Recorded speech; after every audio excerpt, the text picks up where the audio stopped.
Listen, I don't know about you, but I started a business so I could do this. Travel, be with friends, be with family, create memories. I didn't do it to sit at the computer all day. I didn't do it so that I could just be in countless emails and Zoom meetings. I did it to create opportunities for myself and opportunities for others. So listen, if that's something that interests you, enjoying time with your friends, being out and about, definitely drop by Erica Williams' Classy Climb blog. Check out the YouTube channel. We've got over 2,000 videos of free information that's actually changed people's lives. People actually post their new jobs, their new careers, their new businesses all the time over at the channel. What's up, everybody? This is your girl Erica from the Classy Climb blog. Yes, these are pre-recorded. It's vacation time, but I'm going to make this a really long one and a good one, and we'll chop it up and break it into smaller pieces when it's done. Hopefully, Peter will get on that. So listen, foreign NBA. California gonna steal your crypto. White church versus black church wealth. And we got a couple other topics that are gonna be ridiculous. So I don't know how this thumbnail is gonna look, but good luck. So there's several topics that have been buzzing that I've been sharing on my Instagram. I've shared other places I think are super important for you guys to see. And they play into a longer narrative. Okay, we've been talking about sports heavy in our community because it is such a focal point as Americans and two as African Americans. And just minorities in this country are very sports center focused as a way to get out of whatever, right? But I think we haven't paid attention to the changing sea, right? So we'll go over that midway into the show. But first, let me kick you off with, while we're distracted with the battle, we'll say it like that, between Israel and Iran and all this other stuff, they slid the Genius Act bill in there where I just think it's not a good bill. It's a horrible bill, actually. And let's go over that, right? And there'll be some timestamps under the video once it renders so that you guys who are just like, I'm just here for the NBA talk and NFL talk. Cool, no problem. Let's go here. Let's start with this. And again, I don't get all my news from one source. I try to read a lot of white papers when I do have time in the mornings. But currently, I'm really heavy building a company too, really. And so it's taking up a lot of my summer. So again, this is MSNBC. I already know. Hold your thoughts. But let's just go there for a bit. To capitalize on the president's name, Donald Trump reported more than $600 million in income from crypto, golf clubs, licensing, and other ventures. This is according to new public financial disclosure that appears to be for last year, before he even took office. And today, the Trump organization that it is launching a Trump-branded wireless service complete with a $499 gold cell phone. Remember that not even a month before this announcement, the president threatened a 25% tariff on Apple and warned other tech companies that could be next. If you're confused, Apple, they make the iPhone. For more, I want to bring in CNBC senior analyst Ron. Let's go there for a second. All that she mentioned is all digital money. The start of this channel, the reason we made this channel, the reason we talk about what we talked about is for over 10 plus years. Digital assets, digital real estate is the thing, right? I'm going to show you a few examples of that via the real estate side of things here in a second. But I want you to understand, like, Donald Trump's the hats, Make America Great Again hats, all the stuff that you see, all this merchandise, all this stuff is digital because people want to share in their enthusiasm. And then they make the physical products. Now you go on YouTube, Amazon, there's a million different Chinese companies producing this stuff. And that's the funny part because, you're like, made in America. There's only a few of them that are brands that are actually printed in hats made in America. The rest is made overseas. Any country that doesn't make its own things is always in jeopardy and always at the mercy of another country. We make a lot of beer in America. In Wisconsin, we make beer. And Cleveland, we make a lot of beer. That manufacturing has not slowed down, right? We make a lot of wine, right? We manufacture some things here, but any country that doesn't manufacture its own things are always at the mercy of others. So I'm just going to say that. I'm going to keep it moving because this is really about crypto. Sana and Mackenzie Segalos, technology reporter for CNBC. Ron, they claim that this golden cell phone will be, quote, I want to make sure I get it right, to build out the infrastructure. Let me go ahead, Brian. He said there's as much chance as him playing in the NBA as there is for President Trump to build a cell phone in the United States, and certainly not for $499. He could probably build a couple hundred of them for $1,000 and sell them at a loss, but all the components are going to be imported, whether it's the camera, whether it's the screen face, whether there's certain chips that are certainly not made here. They may be designed here, but so let's go through it. So let's pause there. Samsung has purchased 10,000 acres near Austin, Texas, in a town called Taylor, Texas. They are building a manufacturing place that is rival of the block long Tesla factory near Austin's airport. Why is this important? Samsung provides the screens that go on Apple phones. That's right. Those, when y'all be like, we don't do Android, right? Go ahead and put it in the chat. Team Apple or Team Android. I know y'all ready to do it, but I'm gonna say Team Android all day, right? Because they're the people who actually make the products. Samsung makes the screens, the glass, several components that go in your Apple phone. So Samsung is like, no problem. I see America. They've been seeing the writing on the wall. It's tripping a bit. There's also a Japanese company that's coming with Samsung as an attachment. So they have 10,000 South Koreans coming to America. That's just the workers. That's not even their families. Okay, so let's just do times 2. Let's say everybody brings a wife or a mother, right? Let's just say, let's go there. That's 20,000 people. Let's say everybody brings 4, because really chain migration is 12. But let's say everybody brings 4. It gets you up to 12. That's why Indian families seem like it's just so many coming at one time, because it's chain migration, right? So let's say everybody brings 4. 4 times 10,000 is what? 40,000. You will have a little Koreatown and a Japanese town north of Hutto, Georgetown, and Taylor, Texas. I promise you. Like, put this in your charts. The next 2 to 5 years, you're gonna look up 2030 and be like, Erica, did you know they got a Koreatown parade in Taylor? I'm gonna be like, yeah, I told you about it. Yeah, I told you about it. I already seen it. I already seen the paperwork, the documentation. I've already seen the development plans. You can go see this stuff for yourself.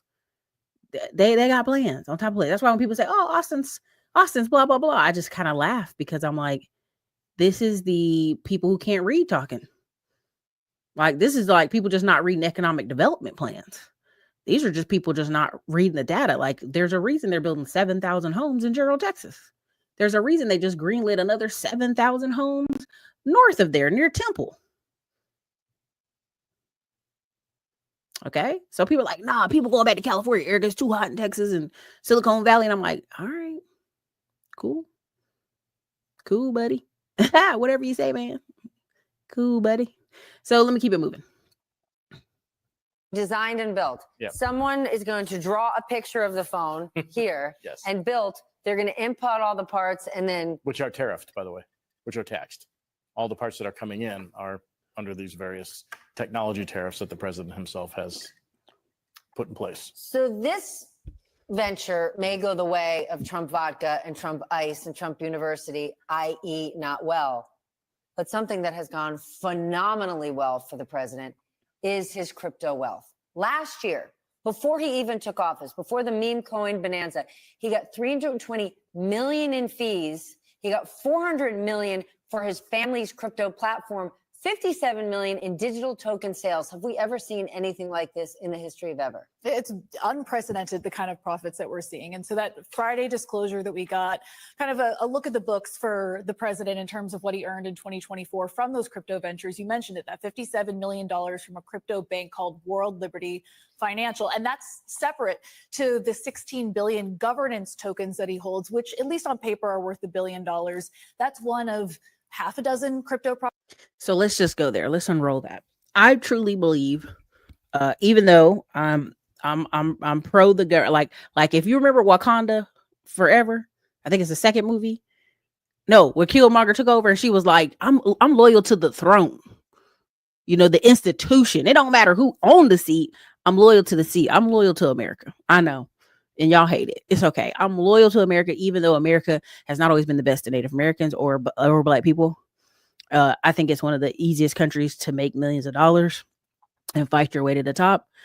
I think Trump basically saw, man, if I didn't, they were able to attack me in New York. Judges, arrests, all these fake charges that all of a sudden they are falling off and damaging my legacy. Now, this comeback tour, okay, however you want to dress it up, this comeback tour where he made $600 million last year, then they're going to make probably another $600 million now. This isn't even about him, right? It is for legacy, but it's about the kids. It's about all the children he has and that son Barron. Okay. Now you're a billionaire family, regardless of how you feel about them. Regardless if you thought their wealth was in question, right? 600 million at that point, that's just fuel for the fire to go buy up tons and tons of real estate all over the country if you per se want to have hundreds of shell corporations if you want to. Again, remember, Trump has over 600 LLCs and C corps, right? So you can go anywhere you want with that conversation, but this is like a war chest at this point. But let me finish. Projects for the family. You mentioned the Trump meme token. There's the Melania meme token. There's a US dollar pegged stable coin that an Emirati fund is investing $2 billion. And so all of that isn't even accounted for in this disclosure, because the disclosure is most likely last year. And the meme coin. Now let's go there for a second. Ty City does, and this is a guy from Uncut Underground, Made 5 on Instagram. A lot of these people are very deep into crypto, more so than I am. And some people are like, oh, this is a way for people to, get the money to the Trumps without, directly bribing and all that other stuff. And again, all that's possible. All that's possible. Okay. This is why the Genius Act is a little bit scary, because legislation like this is essentially a giveaway. Right. We're all just making our own coins. I don't know if you remember in America, like all these people just end up making their own money before and after the Civil War. Well, before the Civil War, as you went out west. If you saw the movie Sinners, a lot of y'all still have not seen it. I don't want to hear about it. If you haven't, they were paying the workers in wooden nickels. I don't know if you ever heard the Black saying in the South, don't accept any wooden nickels. That came from the phrase of people working in cotton, working as sharecroppers, and instead of getting actual money, the person who bought their crops would pay them in this artificial Play-Doh money of various forms, but mostly wooden nickels is the joke, right? It's plated money, whatever. And they could only spend that money in that Mississippi, Louisiana, Alabama, Georgia area, or that town store. And the town store would go over and give the money to the people, and they'd be like, okay, well, we'll give you this much money in exchange. So again, there's a history behind all sayings, right? Don't accept any wooden nickels. This is kind of where we're going into that play area where, pre-Civil War, after Civil War, we're paying people in tokens and, hey, you get this job, we're going to pay you in this type of crypto, and you go back and you convert it. Why? Well, you can just pay me in cash. You just put me on payroll, right? That slippery slope we're going on. Okay, let me go here. Let me slide on over. Now, why should you get educated in crypto, even if you may not believe in it, even though you're like, hey, Eric, I don't got time for this. You need to educate yourself. Now, here's a reason why. Now, this happened in February 11th. Pull it up. Hold on a second.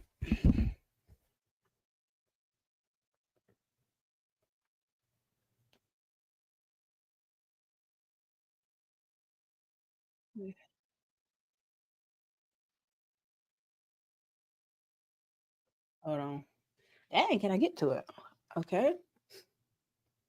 All right, here it is. Let me get to it. You got 9,000 windows open. You just gotta close some of this stuff.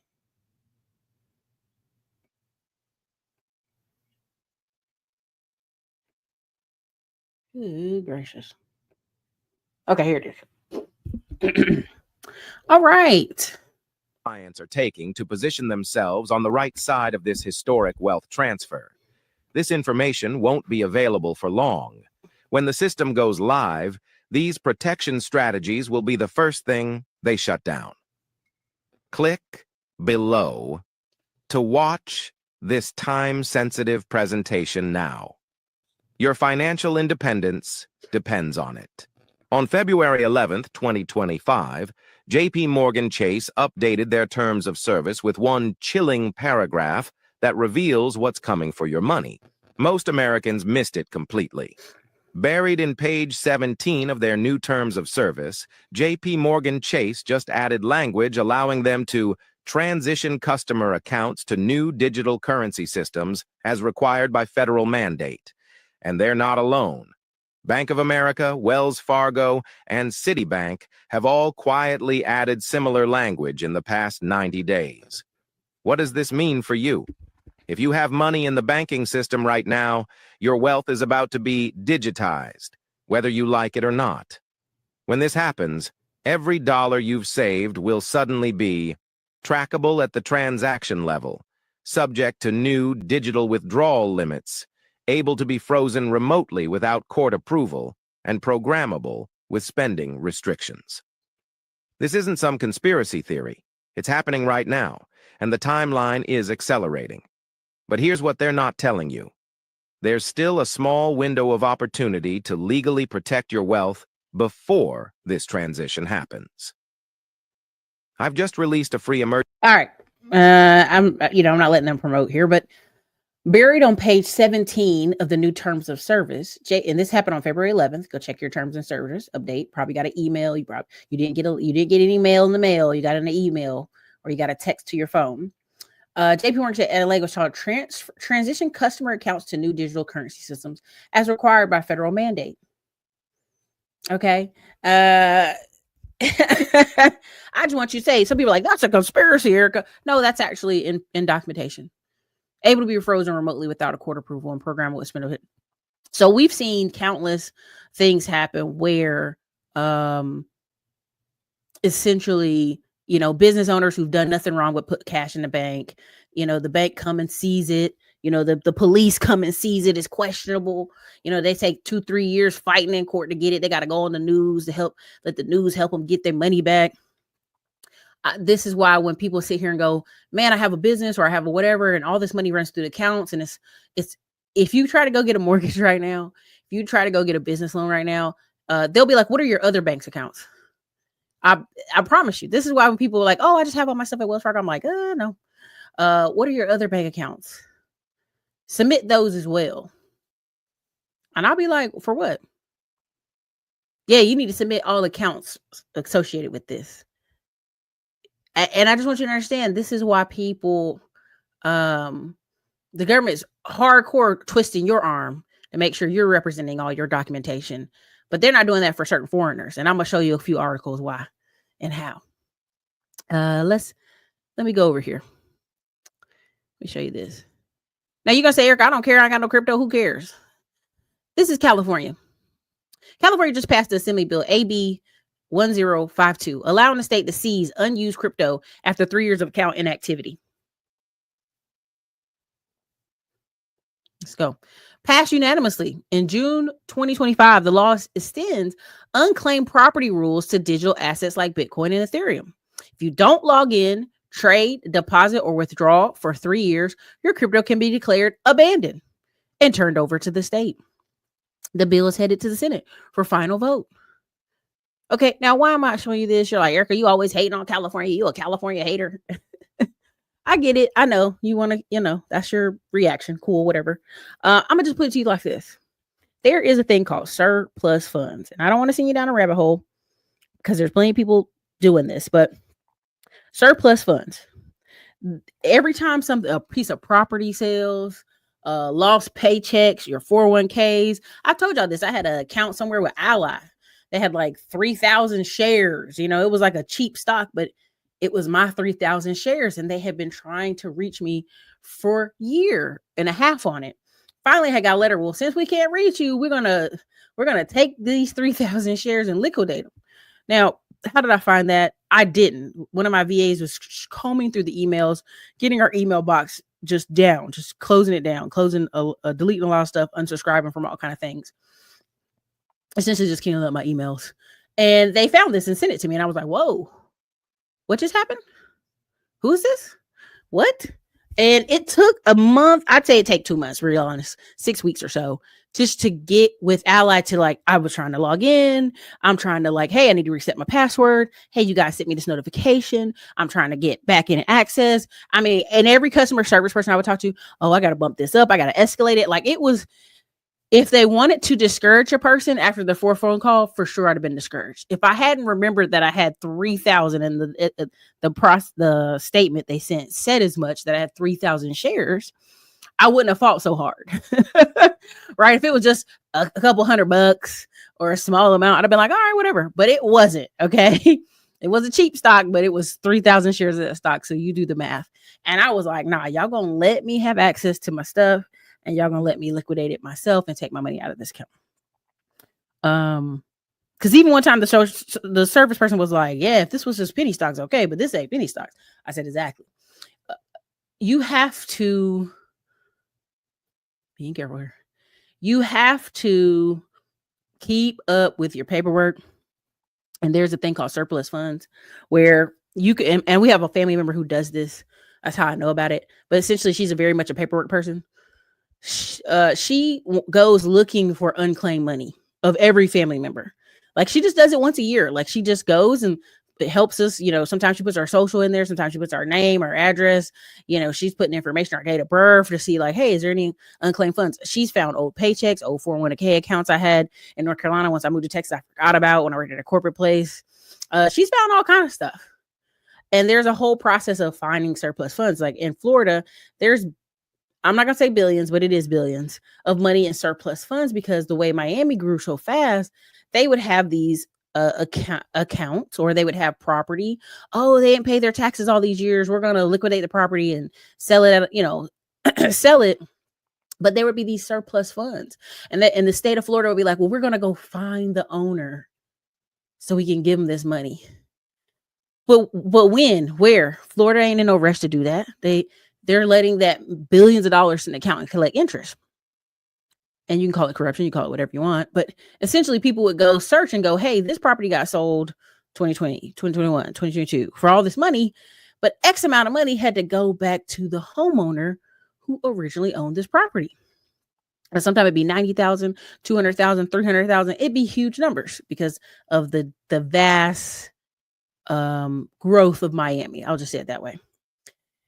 And so sometimes these people would be in Cuba, they'd be dead, they'd be in South America, they'd be in Brazil, they'd be in other countries. Sometimes they would just be in an old folks home and nobody updated them, you know, all kind of reasons. Somebody inherited the property. And so there's a whole thing called surplus funds. And so they're putting crypto that you haven't logged into the accounts in months or years, specifically 3 years for California, to say, well, clearly you don't want it. Clearly you're not checking on it. The crazy part about this is who's pushing these people for this bill? Who? There's some company somewhere that's going to make money off this. And that's why I just wanted to, you know what I'm saying?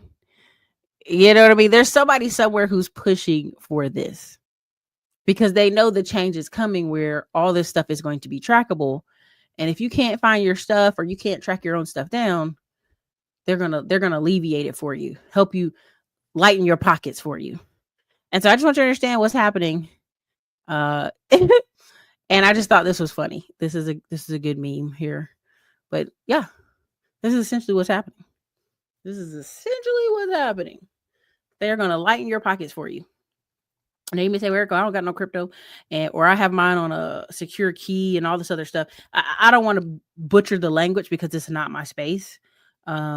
I'm knowledgeable enough, but it's not, again, it's just not my space. I'm not like, yeah, let me get down. Like again, I told y'all already know from a while ago that I bought crypto for book purposes and a lot of different stuff. And then I couldn't find my accounts for different things. And I ended up finding them. So that's another conversation. But I just want y'all to understand like what's about to happen, how they just slowly sliding that around. like you shouldn't be paying attention, which a lot of people aren't. So we'll let that keep rolling. And again, Maverick Approach does a great job. Let me click on his. Let me see if I can pull his video up real quick so y'all can see it and get out of here. And I'll wrap up this segment. Tony's cooked, you guys. So they just passed an Assembly Bill 1052 allowing the state to steal your crypto. Now, what this means is if you leave your crypto on an exchange like Coinbase or Gemini for 3 years untouched, not logging into your account at all, they could just take it. Now, get this. This bill passed unanimously 78-0. So wait a minute. Nobody voted against this at all. They definitely don't want you guys to win in California. Now, after this time period, they're declaring it abandoned under the unclaimed property rules, like it's an old pair of shoes or something, but it's actually an appreciating asset. So how convenient for them, right? Now, this bill is headed to the Senate for a final vote in which, if it passes, then it hit Gavin Newsom's desk to sign off into law. So the moral of the story is not your keys, not your crypto. Now, a bigger question is, why would they be doing this? Well, it would be the fact that Texas just passed a law for a $10 million Bitcoin reserve. Now, this was signed into law by Governor Greg Abbott, which makes Texas the first publicly funded Bitcoin reserve ever. And all this does is make the state more independent and efficient instead of waiting on federal funding or lack thereof. You literally just have an appreciating asset you can just dip into anytime you want. Not to mention, the U.S. Director of Federal Housing has just signed this order to count cryptocurrency as an asset for your mortgages. But wait, hold up. You mean to tell me all this stuff is happening in crypto at the same time? California's policy is starting to make sense now. Does anybody smell wealth transfer around here? Moral of the story, do not keep your crypto on any exchanges ever. Make sure you guys get into my Break the Matrix community because I have a whole list of trusted wallets that you guys can use. But what do you guys think about that? All right. So again, I've promoted a few different affiliates like Kaizen and different things for you guys to get educated. Again, there's several YouTubers. Brian Chung, this guy does a great job. I want you to go check out his page for yourself. Brian Chung made like $5 to $6 million. And probably going to make another $2 million off crypto if you go check his channel out. And it isn't from YouTube and courses and community, because like it's literally like just strategically placing lump sums of money. And you see, he's definitely slowed down his YouTube because it's like, oh crap, like he's bought a restaurant and a couple other things now, because you could take that money, that digital money, and make it into real money, however you want to look at it, fiat money. But definitely educate yourself on it. I think this is a great job he's doing here. And you guys can look at all this stuff. I mean, he does a lot of, I'm gonna leave it alone. He does a lot of conspiracy theory stuff, which works for him. So anyways, let me get out of there. Let me get out of there before y'all get on me. Okay. Now let's get into another segment here that I think is important. And I think before I do the real estate segment, I think I should go ahead and do the NBA segment. Actually, you know what? Let's go do the real estate segment first. And then we'll finish out the show with the NBA. That's what we'll finish out the show with the NBA. Okay. Drop a 1 in the comments. Drop your city and state in the comments if you're still here, if you're rocking with us. Thank you so much for your time. Now I'm going to show this young person because it's important, and then I'm going to go on to the NBA segment. Here we go. Let's go. Now, this is a young man. He's only, I think, 23, if I'm not mistaken. Maybe 25. I got to double check. Now, he's in Oklahoma. Now, say what you will about Oklahoma. Oklahoma had definitely had a boom. Again, he's a real estate agent. Him and his wife are a team. They've been doing it for about 5 years. They got 50 doors. Really, the truth of it is they started at 18. They got that real estate license and they kept it pushing.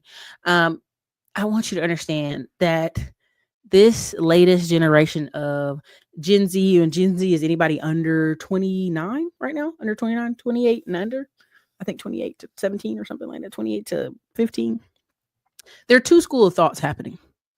It's this school of thought, right? Let's get the building. Let's take action. And I can show you countless black boys too. I'm not just showing this white guy but there's a black boy and his white friend from college. They're kicking butt. Made millions of dollars land flipping. I can show you them.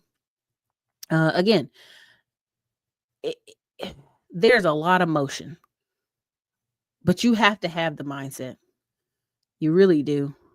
And the mindset it's more important than the connections.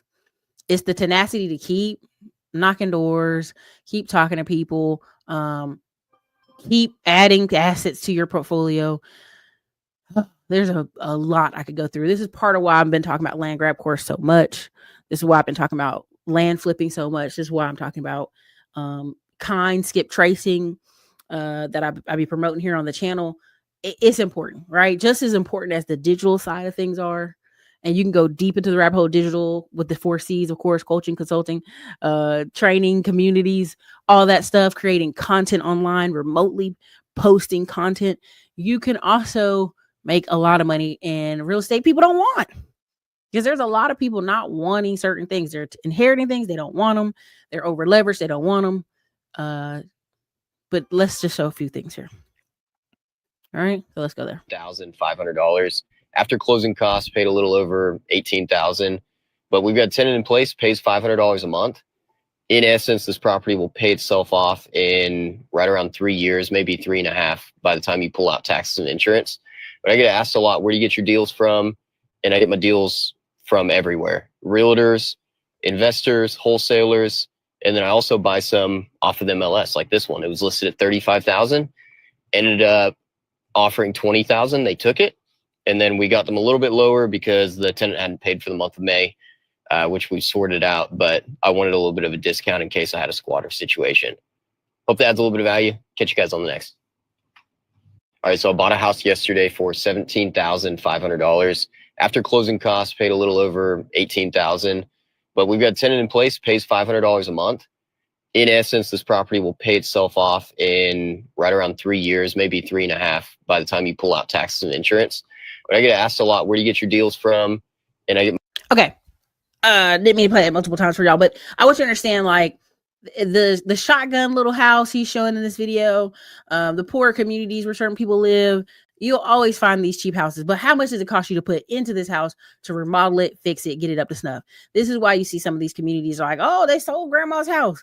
Nobody want to put 20 grand into grandma's house and update the windows and do the roof and very simplistic things. Same thing here.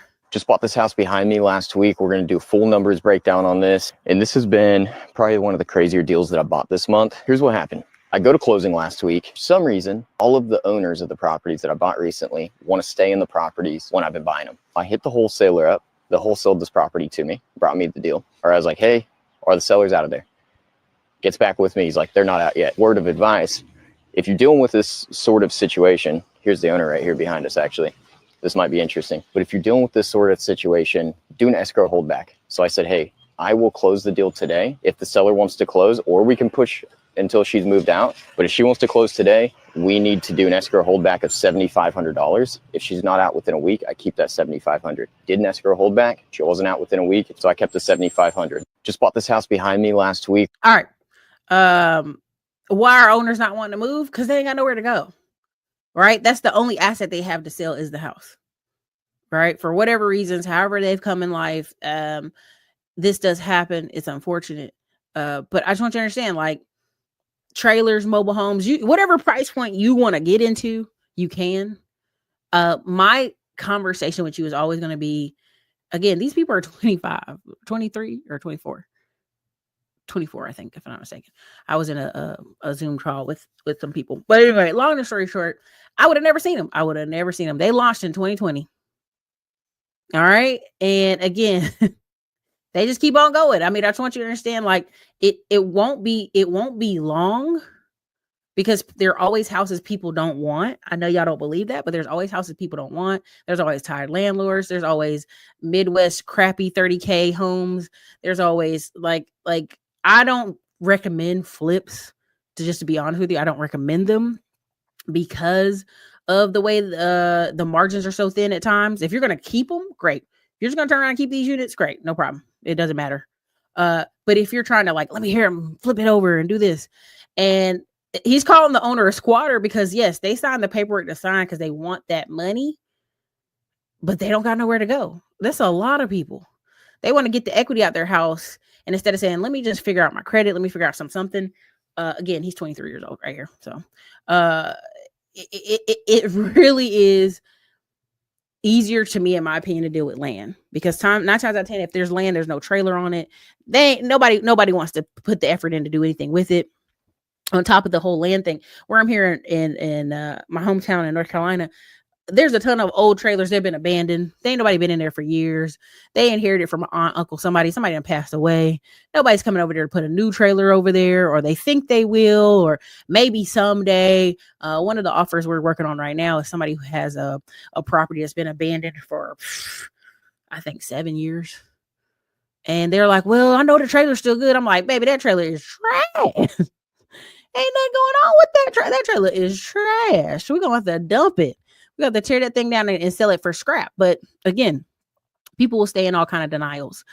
But your true engine is for wealth in America is land, it's houses, it's real estate. Okay, I'm gonna show you another clip here because I just think it's so important. Like, use the digital to take the money over to, monopoly style, to get something else. And again, there's so many, like this particular week, we had an aunt's AC go out and she called over 20 companies.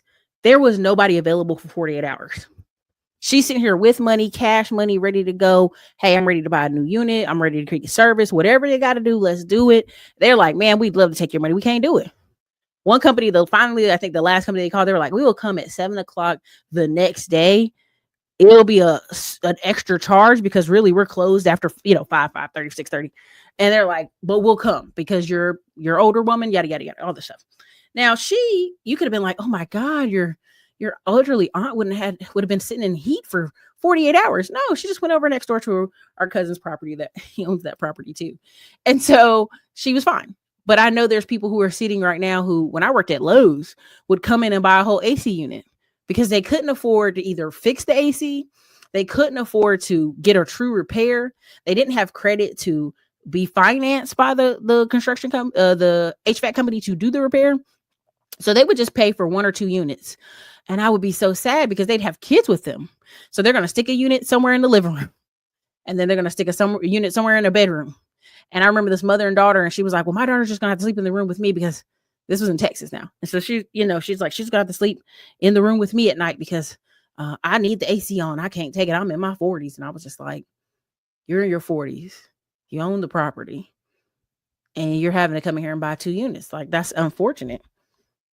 But that's where a lot of people are living on the edge. They on the thin razor margins and don't think they need, I'm middle class. Like, okay, let an AC go out. Let a hole be in somebody's roof.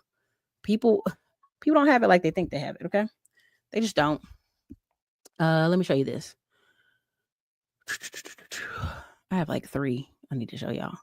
But I was trying to show you the difference in this mindset of this young man and his young woman who are trying versus this mindset. Prepare yourself. It's going to be ridiculous. Let me show you this.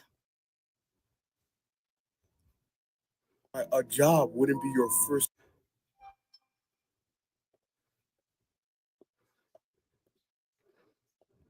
Options after high school is trapping, scam, rob, steal, finesse, FL Studio. A job. My brother, a job. Get a job. I don't understand why a job wouldn't be your first course of action if you've graduated high school. Get a job, please. Stop making it this easy for the CIA. What you talking about the previous generation for? Bro, H&M is hiring. What are you doing? Go to university, community college, trade school, something. Bro, you said like 6 outlandish things and 3 of them were the same thing. What are you doing? FL Studios? Before getting a job? Really? What did you think the smart kids in your class was being smart for? You think they was learning shit because that shit was fun? You thought they was getting an education for shits and giggles? To get a job, bro! They still rounding up the idiots from the chase glitch. I promise you, scamming is not a valid career path. Bro, get a job! We need to talk about how the only options after high school is trapping, scam, rob, steal, finesse, FL Studio. A job. Y'all, this is why when I show y'all, this is why this is part of why I did these videos on YouTube so long. I just want you to understand this is the mentality you're dealing with out here. This is why when I say people selling drugs are cavemen, I'm like, you can't be that stupid. They already got gummies out here, edibles, all this stuff, and you want to sell weed? You want to sell drugs and go to jail? You got to be stupid. Oh, Erica, you can't talk to people like that. You know, you talking down on black people. You talking down people. You don't know where people grew up at. Listen. This internet took a lot of barriers down. You know what I'm saying? Get a job, right? Again, part of why I put together the top 40 certifications. They're like, man, y'all won't give us the free information on how to get these remote jobs and work from home jobs. Y'all won't give us to us for free. I'm like the internet's littered with how to get there's millions at this point of videos on certifications, how to get them, where to go. There's millions of videos on this, but you have young men like that. Oh man, there's the only thing you can do is scam. And sir, you if you know how to work the computer, you can do customer service from home. You can get $22 an hour, $25 an hour. It's low. It's a start. You can do help desk. You can pick up on the phone and help little old people with their computers and their printers. One of the temp jobs I saw on the 4 temp companies I have, one was like helping people with printers. And I was like, what are we doing with the printers? Right. And you're basically reading a script. You're reading a script, y'all. This entry level tech stuff is kind of wrapping up because they're going to try to figure out a way to just AI and do foreigners, because this is the stupid stuff you hear. Yeah, all I can do is trap and scam and steal. What? And I bet you money that kid doesn't live in the projects. I bet you money that kid lives in some suburban somewhere saying this foolish mess. Foolish. Okay, let me show you this one. Because people like Americans won't work those jobs, Erica. You don't understand. Here, let me show you this. Trump master depression just got real world proof. ICE raided a Nebraska meat plant. Illegal workers were out and suddenly unwanted. Jobs flooded with American applicants. The lie is dead. Enforce the law. Americans line up for work. Okay. This is in, what's the name of the city again? Glen Valley Foods, whatever.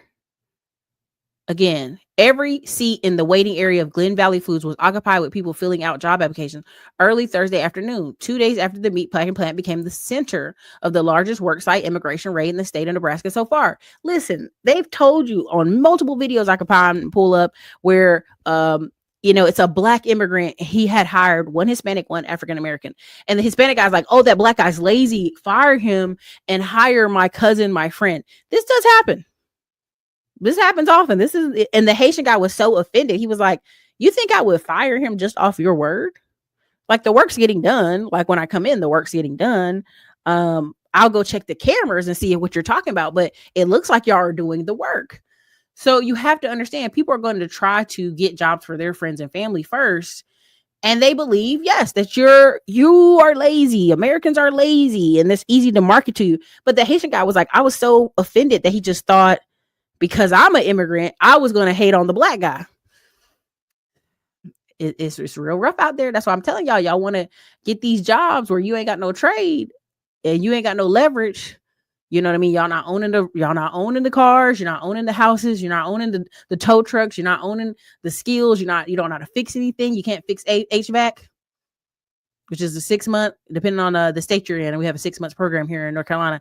Atlanta's giving you a free program. All them water boys out there doing silly stuff, go to the free program. Oh, Erica, there's nothing to do out here but trapping, rapping.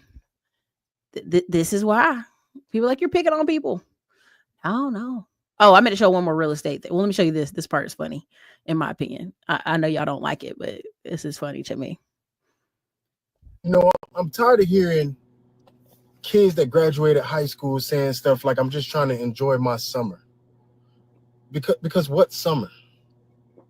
You're a grown-ass man now. What summer? You had 17 summers before, right? You had summers. You're an adult now.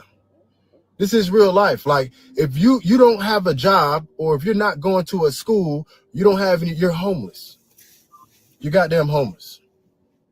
I want to enjoy my summer. And let me tell you something right now. If you are a senior and you trying to get one of them jobs like firefighter or military police, guess when the time to join is? The time is now. Don't wait until the end of next year, because all those jobs, they all going to be gone. They all going to be gone, and you're not going to get them. You're going to be like, oh, I got to go infantry now. Yeah. Talking about goddamn enjoy my summer. You're a grown-ass man. You know, I'm tired of hearing Oh my goodness. kids that graduated high school. Okay, so he said after high school is over, there's no summer break. You're either working or you're in school or you're a bum now. Now this thing has got like 40,000 likes, 50,000 likes almost, 49,900. I mean, you're basically there. And the comments range from shame on you, you're brainwashing, and this dude's the fun police. I mean, like, it's just go read the comments. They're hilarious. Now, my thing is, in America, we don't, the problem is, okay, I do believe you should have a little bit of your last summer break as you finish high school, but that is where a lot of the trouble starts. I remember girls who I'm like, oh, she's going to school in the fall. Boop, she pregnant. She ain't going to college. Okay. Boom, something happened. They got in trouble. Now they're at jail. It's like, what? There's a window, and I'm trying to say it carefully, where the police are every day with a flashlight looking around African-American men 18 to 23. So what happens is you're hanging out. I'm being careful how I say this. You're hanging out with aimlessly, right? Your parents aren't like, don't have you on a track to go somewhere or do something. I think you enjoying the summer and then going to basic in the fall is the best course of action.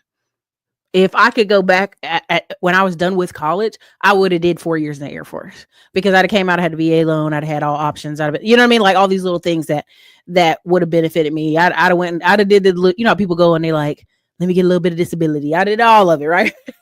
Because people do it, but the you got to think about it. When I meet people who are in their 30s and 40s joining the military, you're going to basic with people who are fresh out of high school. You're running with your 40-year-old and 30-year-old knees against people who are 18 years old.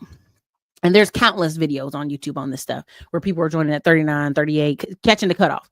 And I always want to tell them, I'm like, I just want you to understand, like, your body is older. You have countless men online like, I'm in better shape now at 40 than 21. Sir, you are blank and lie. Your 21 yourself would dust you in the wind. They would run down the street. They would beat your legs. They would beat you up in a heartbeat with the energy of a young person. You just want to have more options, not less. Now, you're going to say, Erica, that's you being dramatic. I hate when Black people promote this. But let me show you the reverse. And again, this is just one person. It's not everybody. But again, this is someone who's 40 years old. She says she feels like she has nothing to show for her life. Let me just go ahead and show that, because I think it's important for people to see this as well. God, have I even tried? Like, I don't even know anymore. I don't know how to do anything. I don't know how to cope with anything. And I don't know how to, I did this whole growing thing wrong. Like I'm supposed to be an adult. I'm supposed to be able to handle these things, and I can't handle anything. And I literally am just realizing, like, it's been 40 years of this, and like 40 years of just being confused and not knowing, and like figuring things out slower, and like not like I haven't built anything. I haven't nothing like to show for this time. I just don't know what I'm doing here, and I'm lost. I'm afraid, and I'm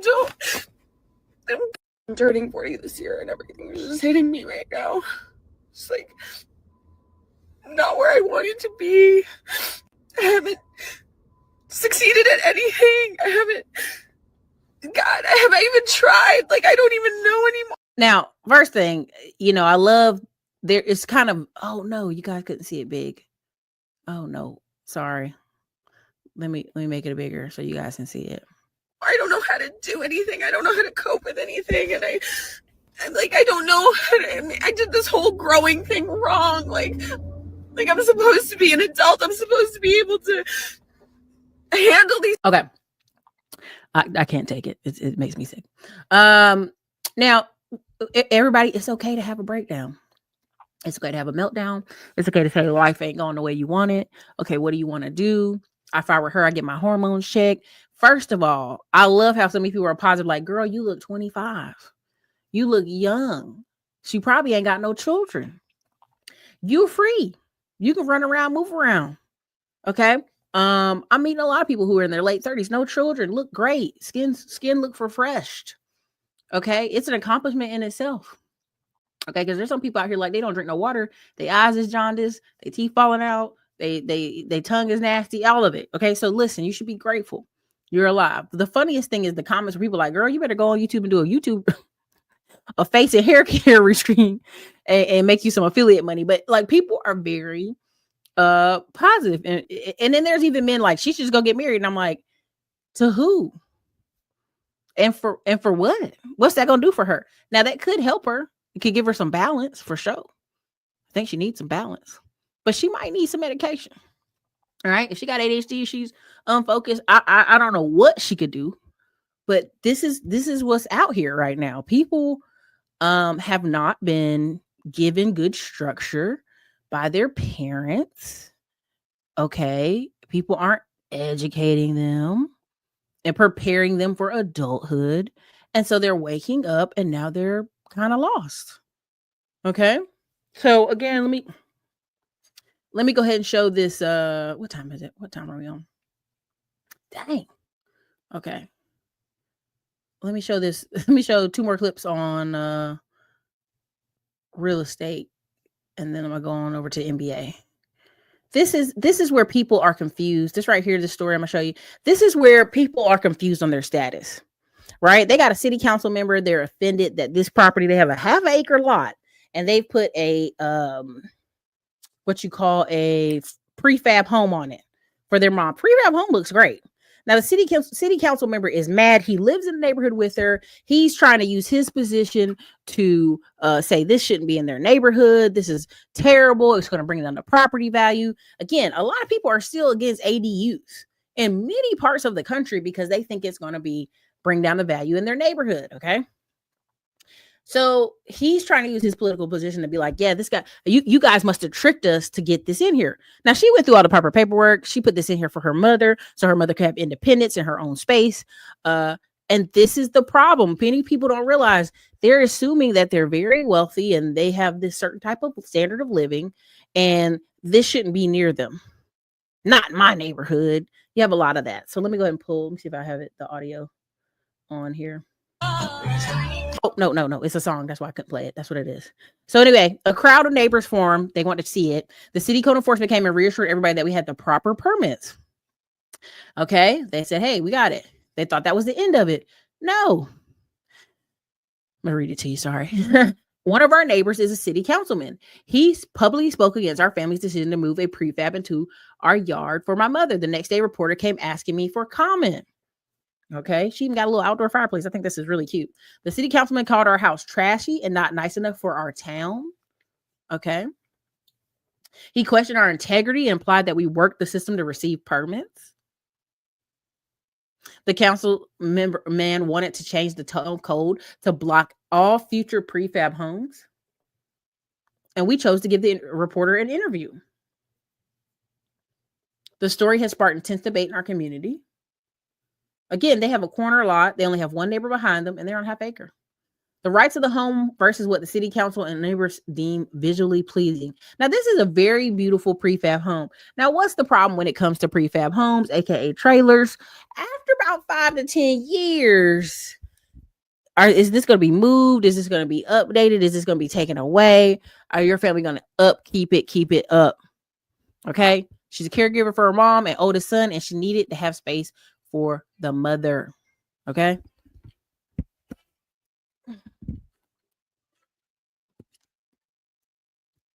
But the problem is, again, you own your land, and you got to think about it.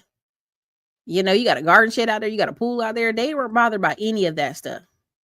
Now, something somebody said that I thought was really good. Reported complaints are required to be documented and requestable under the Freedom of Information Act. You can both figure out which neighbors and what nonsense they made up when they called.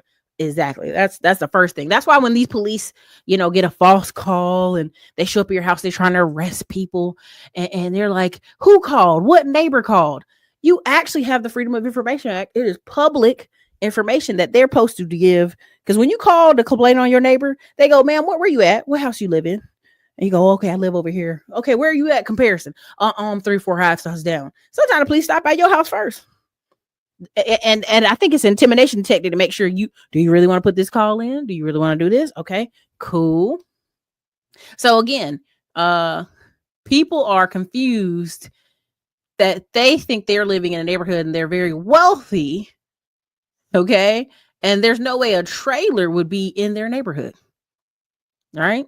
So again, you got to realize people don't realize their economic class, where they are socially. All right. So I'm going to stop sharing that. If this information has been decent, it's been helpful, let me know if it's been useful for you. I will probably have to break this video down in segments because it is a lot of different segments. But I just want you to understand, like, people are very confused about their status in life and where they are. So much so, I wanted to show you this. This is about Charlotte. First, let's do an intermission of silliness. Okay. Let me show you this.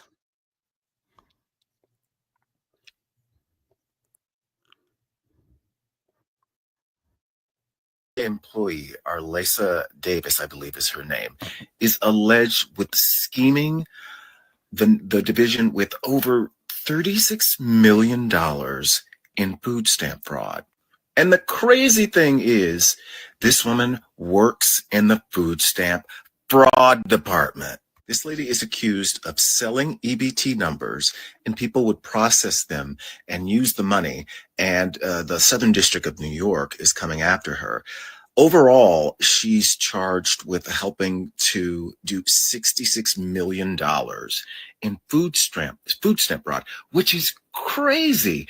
And I did a little bit of research into it, and they aren't saying it is the largest food stamp fraud in history, but they're saying it's one of the largest. And if this isn't the largest, please tell me what the largest food stamp fraud was. If $66 million isn't the one that is number one, what is? Does anyone else remember months ago when there were people over the country saying that their food stamp cards weren't working? On top of that, the government was clenching down on limiting. I just want you to understand.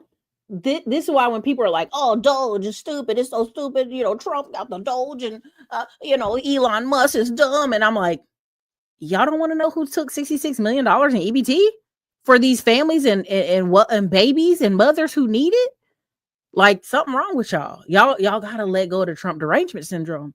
You're like, it's Trump. Like, baby, we need to track this money down. This is the liberal mind is like, let's just give more money to moms and children and let them have more food and access to care. And everybody's like, cool. But who is going to track down, is the money actually getting used appropriately? Anytime somebody tries to talk to me about nonprofits, I'm always giving them a side eye.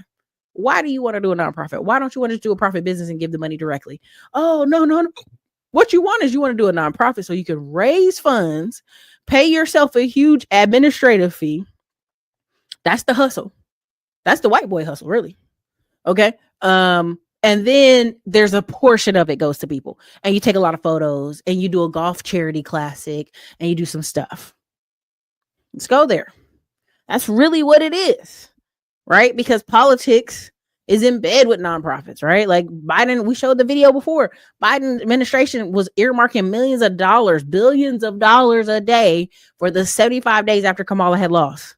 If it was so important that we needed to set aside $100 billion, why didn't it just go directly to the food stamp?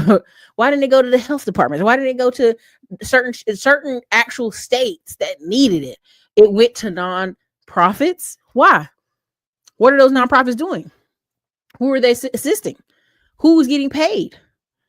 Right? This same money that went out the door and earmarked in executive orders is going to come around and be used for campaigns and other things. But again, we're in a system where people are like, just give more money, Erica. The government should be doing more.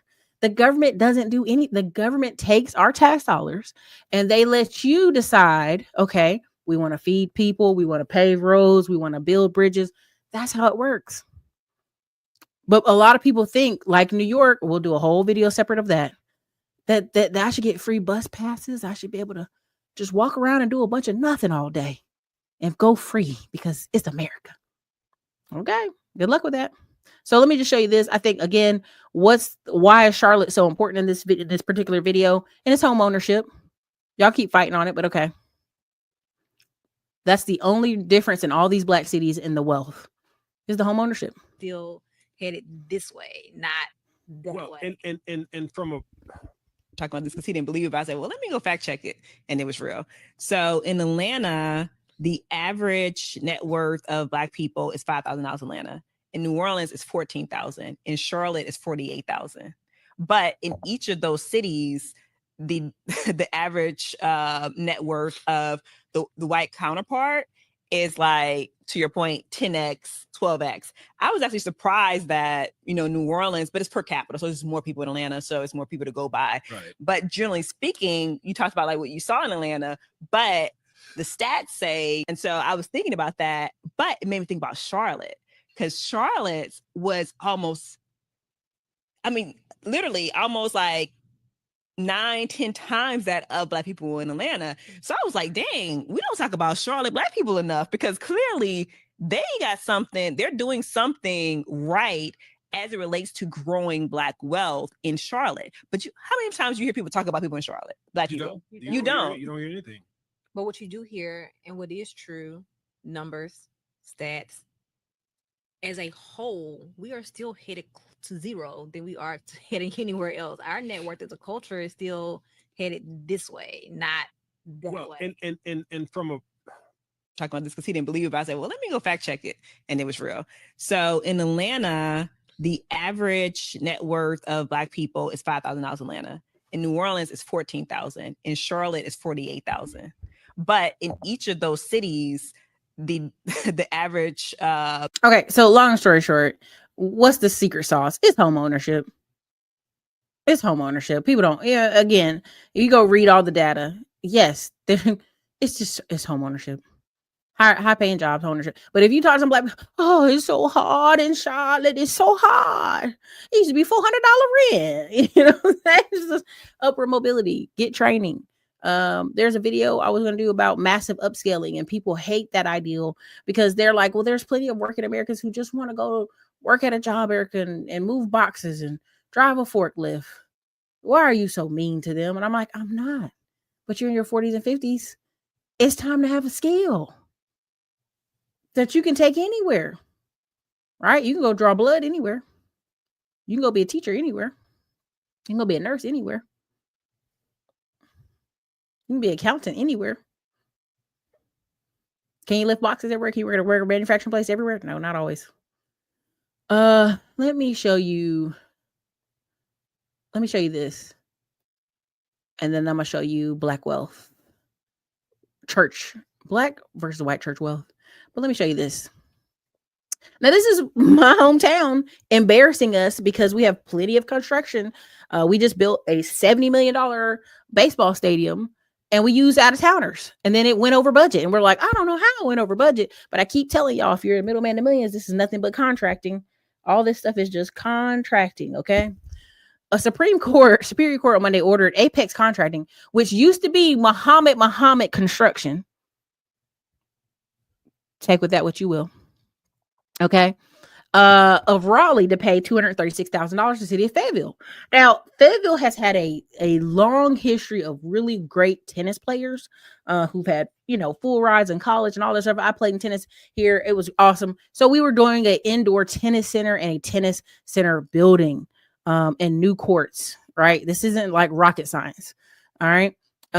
They were supposed to pay the city's attorney fees, costs, Superior Court, all this other stuff. Now, here's how stupid your local congressmen are, your city council members. They're just stupid. And nobody wants to talk about this because they feel real dumb, and they should.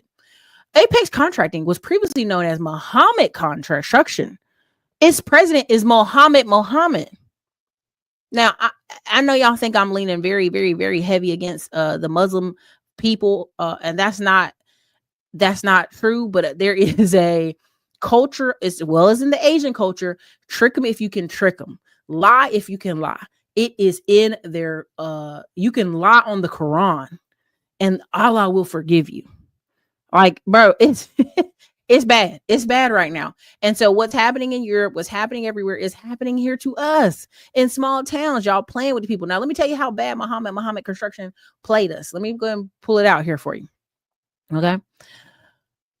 Now, there's a thing where whenever you have a construction company or GC company, if you're in the middle band of millions, we talk about this. We're going to talk about this and record a video on number one thing. You don't have to have all this money set aside in reserves. You can actually have a surety bond or a bonding company legitimately cover you whenever you do any construction. It's something I'm working deeply on right now. And again, he literally created a fictitious bonding company to cover the city's losses should anything go wrong. So not only did the city of Fayetteville sue him, they went to go get the money back from the bonding company because the construction didn't go through, and realized it was a fake company. That is a failure on somebody downtown in Fayetteville to not read and go, let me look this company up. Let me call their office. Let me see if they've bonded anybody else. Okay. They literally said the city suffered damages when Muhammad failed to complete the project and essentially walked off. Okay. Failed inspections. Okay. Failed decent repairs, equipment rentals, all kind of stuff. Right. The city put money in place to what? Septic services, CCTV equipment, engineering reports, inspection reports, and payment to subcontractors. The city hired Apex for $3.8 million in June 2022. In March 2023, the city hired Apex to build the tennis courts. Now, this is again, they hired him in June 2022, March 2023. So that means he was doing some work. So they were like, oh, okay, some work's happening. Let's give him another $1 million. Then they hired him April, 1 month later, the same company to build Marble C. Smith Community Center for $1.4 million. In March 2024, they determined he abandoned the project. So it took a year after he had about $5 million in his pocket for the two projects, and then another $3 million. Like literally, this dude walked off with $9 million. Basically, they discovered a company that a contractor hires to pay the city if something should go wrong was a fictitious entity that Muhammad operated. So Muhammad had a construction company. He made a bonding company. Again, I bet they look it up. Muhammad had an insurance company. I've told y'all about captive insurance. If you've actually go back to some of the old videos, we talked really heavy about captive insurance and how a lot of business owners are creating them because it's a great way to circle the wagon around your money. And we'll go deeper into this in another conversation. But the city sued Apex and Muhammad this past November. The city also sued New Life Fidelity Inc. in Raleigh, which come to find out Muhammad used, and it was fake. And nobody did any verifying and checking of this. Okay. The remaining defendants is Wings of Eagle Fund Raleigh and Ron Baptiste of Oakland, California, who allegedly operated that. The lawsuit alleges that the Wings of Eagle took over as the bonding agent from the other company, but really he was not even licensed to serve as a bonding agent. So basically, Muhammad called a friend in Oakland, a Ronald Baptiste, which you already know that's French, so that's a black man, and said, hey, help me out, brother. He said he's unaware of the lawsuit. He had a spinal fusion and joint replacement surgeries January, March, and May. So he was incapacitated, unable to respond. He says he's medically incapacitated. He has to use a walker. He can't ride in a vehicle for more than 10 minutes. The city withheld money is owed to him. Now, I'm going to just go like this. All this stuff, they hired another contractor, spent another $2.5 million and another $600,000 and then another $2 million to finish it. When all they had to do was hire a local guy instead of trying to hire somebody from Raleigh who sound like they were going to do it the cheapest. All you're doing as a contractor for this project is hiring the trades to finish these jobs. This is how this is crazy. Because that's all you're doing is hiring the trades to finish these jobs. But again, if you're a middleman of millions, you already know that. We've talked about it. We've talked a lot about it. So I'm going to play this clip. This is the one time I'll agree with Jamal Bryant. I will never agree with him again. And then we're going to finish it out with the NBA. You know, because I think he's a mess. But anyway. Charles Stanley made. Definitely a lot. The whole Stanley family, they undeniably, they're good. Yeah. So, but I think like, let's not run by that. No, I'm serious. Think on It's record, important. Charles Sanders was an amazing teacher, Yeah. amazing man of God, amazing leader. And there's no discussion about how much money he makes, where he lives, what the estate is worth, or that the Stanleys were the largest distributors of Amway in the country, and they did it under the ministry. So nobody talks about the Stanley headquarters that is more than 2 blocks off the highway. Come on now. Yeah. But how many stories about what Jake's drive? Yep. Where Creflo Jake's Dollar. live. Come on now. The inequity. We're going back to it. I know you're trying to run from this racism thing, but the inequity of the racism in America sees itself over and over and over again. I have absolutely no idea. I'm not in any way thrown off. I had no idea how much money Jensen Franklin makes. It's not on my mind. And I'm not saying he's done anything illegal or immoral. I'm saying to you, it's not a conversation. I'm saying to you, it is always a conversation in blackface. I don't know a black church that does 100 million. I'll start there. Right. But it's a whole bunch of white churches that do. Yeah. Yes. So I think Yes. I think this is powerful because How much money do you think Charles Stanley made? It definitely a lot. Now you see, he didn't want to go there. He wanted to run from that for sure. He did not want to be. Again, this guy does a really great job. I'm not trying to push on him, but I will just say when people are mixed, they're trying to walk two worlds and they don't have to. Something's wrong is wrong. Something's right is right. Okay. And I did leave that comment. If you see me, I comment. I'm like, look at the mixed people always trying to walk a line. Can't do it.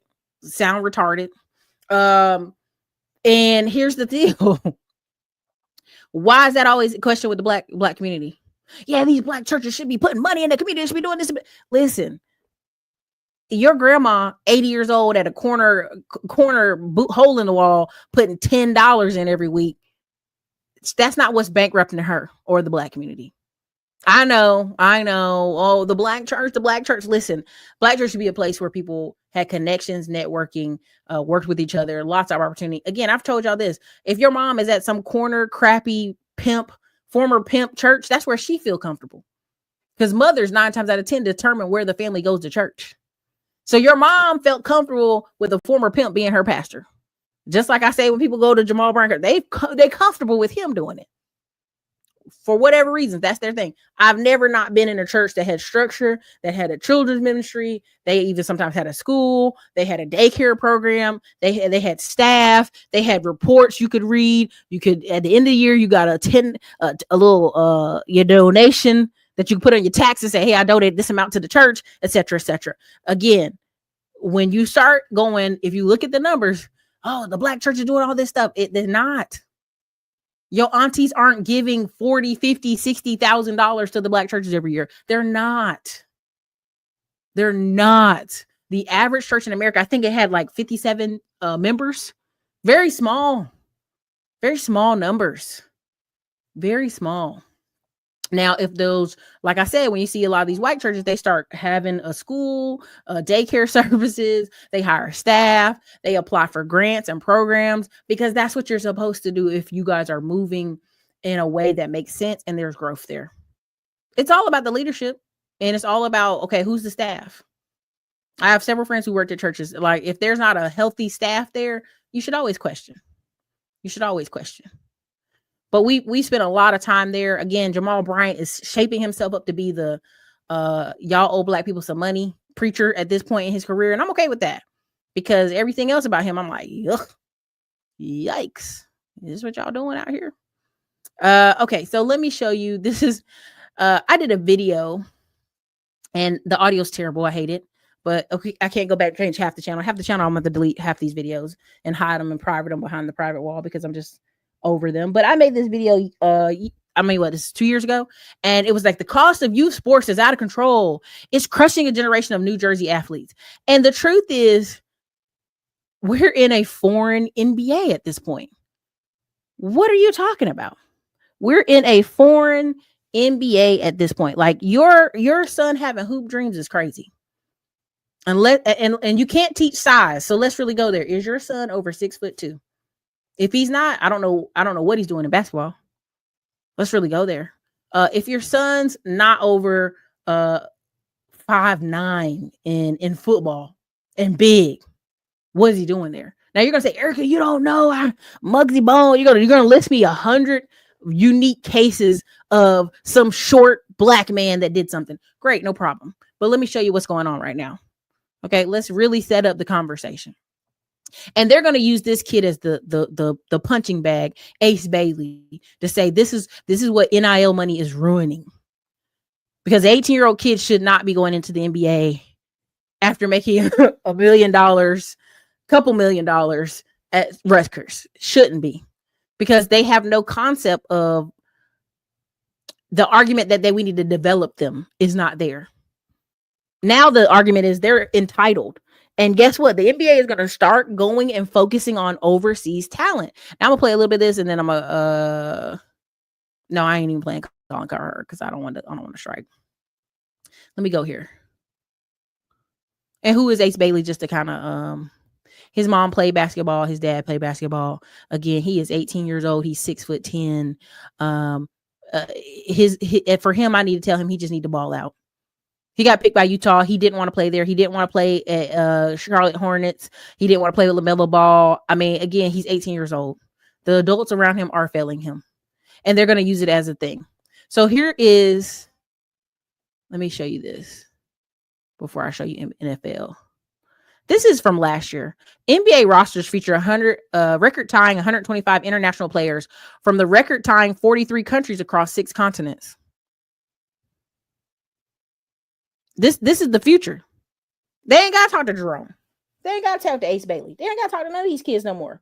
They're going to go get foreign players. They don't have time to coach, develop, because I'm telling you, if you have a son or daughter who's getting paid, I know a person who's their cousins getting paid like $500K a year to play ball at a college. He's like, I should go to NBA, and his family's like, no, you shouldn't. You should stay here and milk this for as long as you can get it. And he's right. Stay there, buy your mama a house, a little $250,000, $300,000 house. Buy yourself 2 or 3 cars because that's what you want to do. Make sure they're paid off by the time you're done. And enjoy that money because it's not guaranteed you're going to do more than 2 years, or you're not going to end up playing overseas. Okay. Again, 120. This is last year. These last year numbers, not even this year numbers.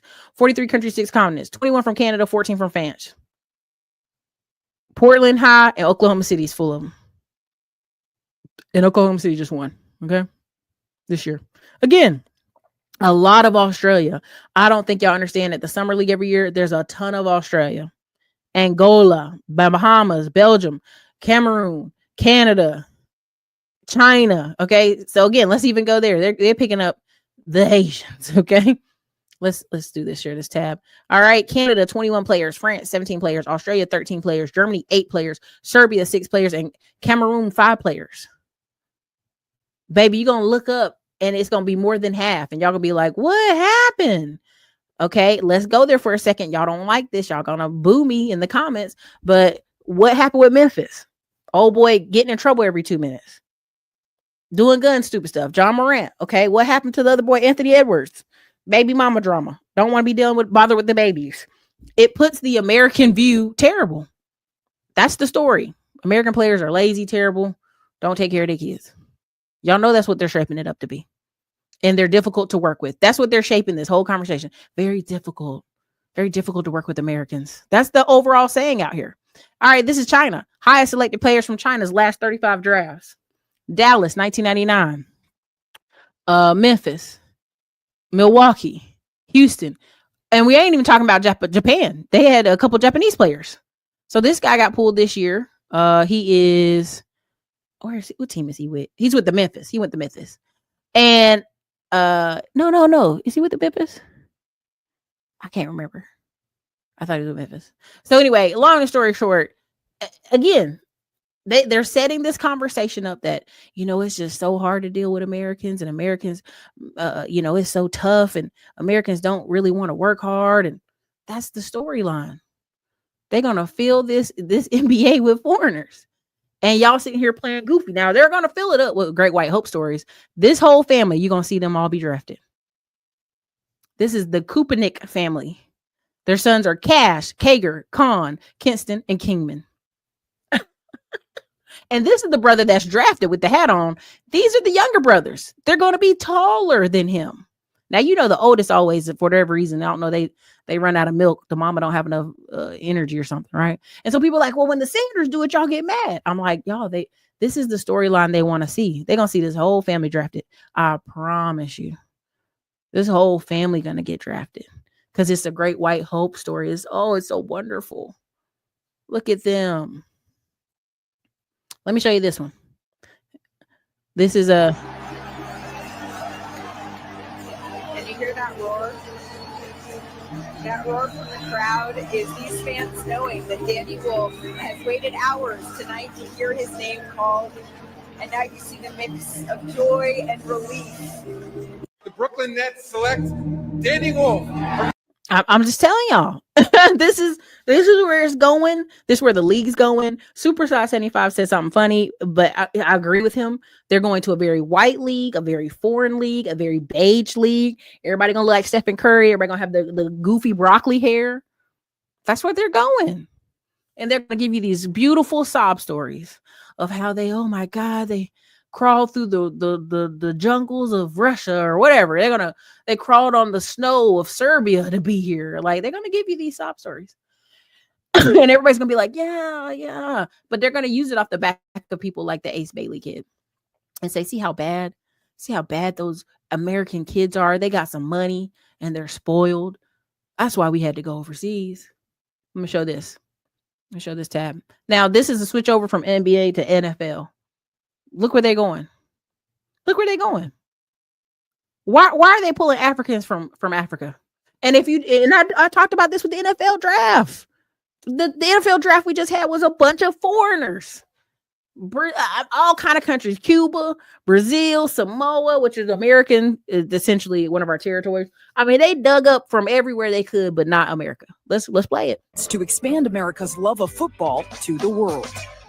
Doesn't matter where you're born, as long as you're born to play. So the NFL didn't really have a talent or recruitment program out of Africa until you. Yep. Why'd you get it started?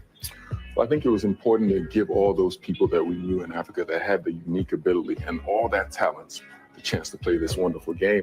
Since 2018, retired Giants great and two-time Super Bowl champ Osi Umenyiora has hosted American football programs in Africa.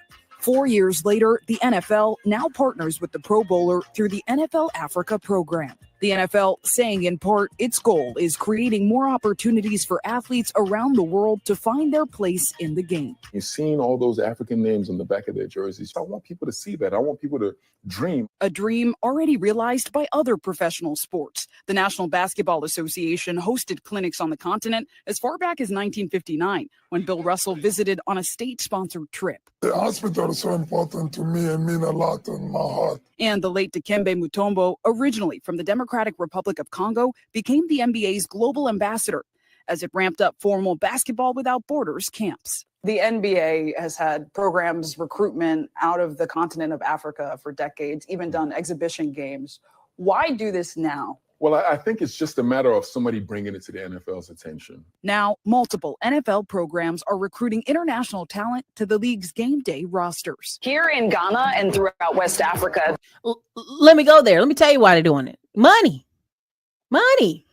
I'm going to go get me some of them full-blooded Africans. I'm not going to get these watered down Americans that really ain't African. That ain't been African, that been on this coast forever, been eating American food, been having white mamas, white grandmas, Puerto Rican, all this other stuff. No, I'm going to go get the thoroughbred from another country. And I know y'all not going to like me for this one, and that's okay. But I just want you to understand, guess what? Every single time we do any video on NBA and NFL foreign players, they go take that money back to their country. They go build gas stations and hotels in their country. Okay. Now you got American blacks who are here. They don't build nothing in their neighborhoods. Bootsy and all them, they didn't do nothing in Louisiana. They done relocated somewhere else. They're like, oh, we can't even do anything in Louisiana. It's dangerous. They'll kill us. Right? You had Dr. Dre donating $30 million to USC schools. He could have gave $3 million to any of these HBCUs, and they'd have built buildings after him. They could name half the campus after him. Because that'd have been enough to run the school for a year. I just want y'all to understand what's happening out here. So nobody's reinvesting, and we're not owed their money. Let's be very clear. We're not owed their money. I'm just saying there was a kid who went back to St. Louis to do a camp, and he took Archie with him from University of Texas. And it was so, oh my God, Archie came up here. That's what you're supposed to do. You're from there, right? Like, I'm from here, and I'll meet people like, oh, I just hate Fayetteville. Well, then outside investors come in, and they all they put here is gas stations and car washes and self-storage. And then you're crying about that. There's nothing here. Nobody invests. Nobody local. So when somebody like my family, other people, we're going to buy up a bunch of rentals. That's what we're going to do. And we're going to own a bunch of the town. Oh, you guys, I can't believe you guys are doing that. Somebody has to. Somebody has to. So what they're telling you, this is predictive programming. If you don't know what predictive programming is, you can go research it, look up that whole definition. I don't have time to walk you through it, but they're letting you know what the next 5-10 years are going to look like. We're going to build whole programs in a country, some of these war-torn countries, to find football players instead of just saying, let's go down to Atlanta and build a basketball camp. Let's go down to Florida and build a football camp. Let's go to Texas and build a football camp. They're not going to do that. They're going to take millions of dollars and go put it in camps overseas. It's the same thing Meta and Google's doing. Instead of saying, let's just do a software boot camp with Meta, and you come to California for 2 weeks and you're in the boot camp and now you got software skills. They go into Mexico and Canada doing the same thing. They go into Costa Rica doing the same thing. They go into the Dominican Republic doing the same thing. They went to Belize because they're English speaking and did the same thing. Why are they running these boot camps there? They can pay these people less. They're going to be more grateful. That's the word Americans love to use. These black people ain't grateful. Look at how they're going crazy about this NLI money. These kids getting this money. And they know you're not going to do nothing with it anyway. So, okay. So, I know you're going to reinvest it. They know you ain't going to buy your grandma. You're going to buy your mama and grandma a house, but if you don't pay the taxes in a couple years, they're going to get that house back. If you're not smart enough to invest in a few franchises, that money going to be gone. Why would they invest in a franchise if you're a football player? Because guess what? You need complete instructions. You're busy doing football. You're busy doing basketball. These people have already planned to take you out of the equation as much as possible, to be almost just non-negotiables. The NFL hosts talent identification camps looking for emerging prospects. Many have played other sports but are being introduced to American football for the first time. Players compete for a chance to join the NFL Academy here in the United Kingdom or the NFL's International Player Pathway Program. NFL Academy offers international teenagers an education as well as football training. Their end game, getting degrees and making their way to football teams in America. 19-year-old Emmanuel Okoye never played American football until the NFL's programming in Nigeria. How did it feel when you learned you were heading to the United Kingdom? To be honest, I didn't feel like it was real. The interesting thing was Emmanuel, when they were doing the testing, and I hate how cliche this is going to sound, but he didn't even have shoes, so he had to do his testing barefoot. He blew everybody's numbers out of the water. Okoye is now a student at the University of Tennessee, Knoxville, on a football scholarship. It's been great being with them, getting to tap into the knowledge they've exposed to me, being into this environment of football and the sport I haven't really at the time been exposed to.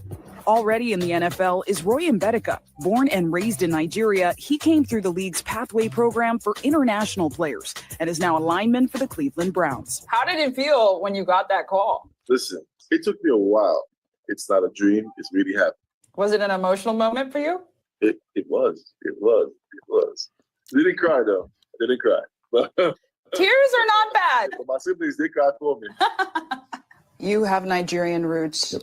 I have Ghanaian, Ugandan roots. We're both familiar with the history of colonialism on the continent. How do you hold that while working on this program? It's a very, very difficult thing. And we know what has happened. All right. I'm going to cut it there. Y'all been here long enough. I'm going to put timestamps on this. I'm going to cut this clip. But I just want you to understand, this is what's happening. This is the future. This is where they're going with it. So listen, I hope this is informative. Again, California, still in your crypto. White church wealth, black church wealth. Okay. it's a lot that you can do. Now you're gonna say, Erica, what's the end result? What do you promote? I promote business ownership. Again, I promote investing in housing, land, getting the highest paid job you can get as an American because you're already in this country, and taking your money and investing it well. Again, middleman to millions, construction related things. Again, while we're in a turmoil with immigration, you can start a construction company. As long as you're following up, there's going to be all kind of contractors come out of the woodworks looking for work. Anytime there's a slight recession, guys who are doing the work are willing to take any job. Let's say it that way, but they're willing to take any job. You just have to be smart about it. And good luck. I put a lot of links in the chat. It's been a long enough show. But anyways, you guys, this is your girl, Erica, Classic Line Blog. Later.